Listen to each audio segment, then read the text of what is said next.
আপনার প্রথমে বলছেন যে আপনার সার্জিস হাসনাত কিংবা এই যে গুটি কয়েক সমন্বয়ক হান্নানের মতো যারা আছে এরা দেশপ্রেমিক এবং জুলাই বিপ্লবের ধারক এবং বাহক।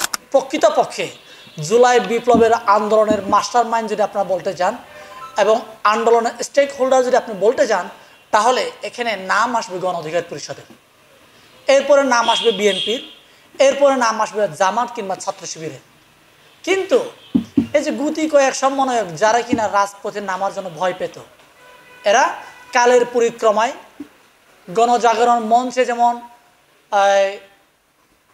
কিছু নেতা আবির্ভূত হয়েছিল, ঠিক তেমনি এই জুলাই বিপ্লবের পরে শেখ হাসিনার হাত ধরে এবং মোদির হাত ধরে কিছু সমন্বয়কের আবির্ভাব হয়েছে, যারা কিনা শেখ হাসিনাকে মা দেখেছে, যারা কিনা শেখ হাসিনাকে আম্মা আম্মা বলে দেখে মুখের ফেনা তুলেছে। এরাই আজকে জুলাই বিপ্লবের বড় চেতনাধারী। আমি নাম বললাম না। এখন ওরা বলছে শেখ হাসিনাকে বা আওয়ামী লীগকে নিষিদ্ধ করতে হবে, কিন্তু আমরাও বলছি নিষিদ্ধ করতে হবে। এখন ওদের নিষিদ্ধর কিছু নমুনা আপনাদেরকে না বলে তো আপনারা বুঝবেন না।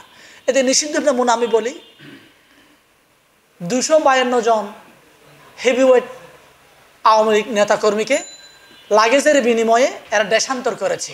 এরা হচ্ছে আওয়ামী লীগের নিষিদ্ধের একটা নমুনা।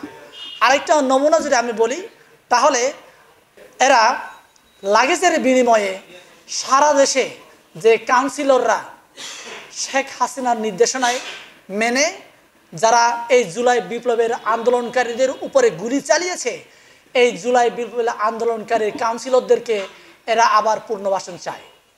এটাই হচ্ছে আওয়ামী লীগের নিষিদ্ধের চাওয়া এই জুলাই বিপ্লবের কিছু সমন্বয়কদের চিত্র চেহারা। এখন এরা ডেভিল হান বলছে। ডেভিল মানে শয়তান। এই শয়তান কারা? শয়তান কারা? যারা কিনা বাস স্ট্যান্ড দখল করছে, যারা কিনা সচিবালয় দখল করছে, যারা কিনা ঘাট দখল করছে, এরাই হচ্ছে ডেভিল হান, এরাই হচ্ছে শয়তান। তাদেরকে আইনের আওতায় কজনকে আনা হয়েছে?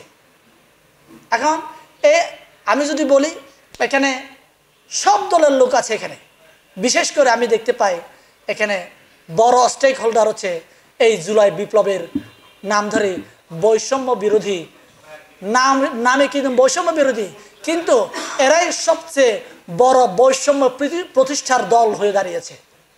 ওরা কিংস পার্টি হতে চায়। আমি এই জন্য বলি যে এই সমন্বয়কদেরকে চিহ্নিত করে বাংলার মাটি থেকে ওদেরকে উচ্ছেদ করতে হবে। ওদেরকে যদি উচ্ছেদ করতে না পারি, তাহলে বাংলাদেশ আবারও তাদের হাত ধরে ভারতের পেতে চলে যাচ্ছে।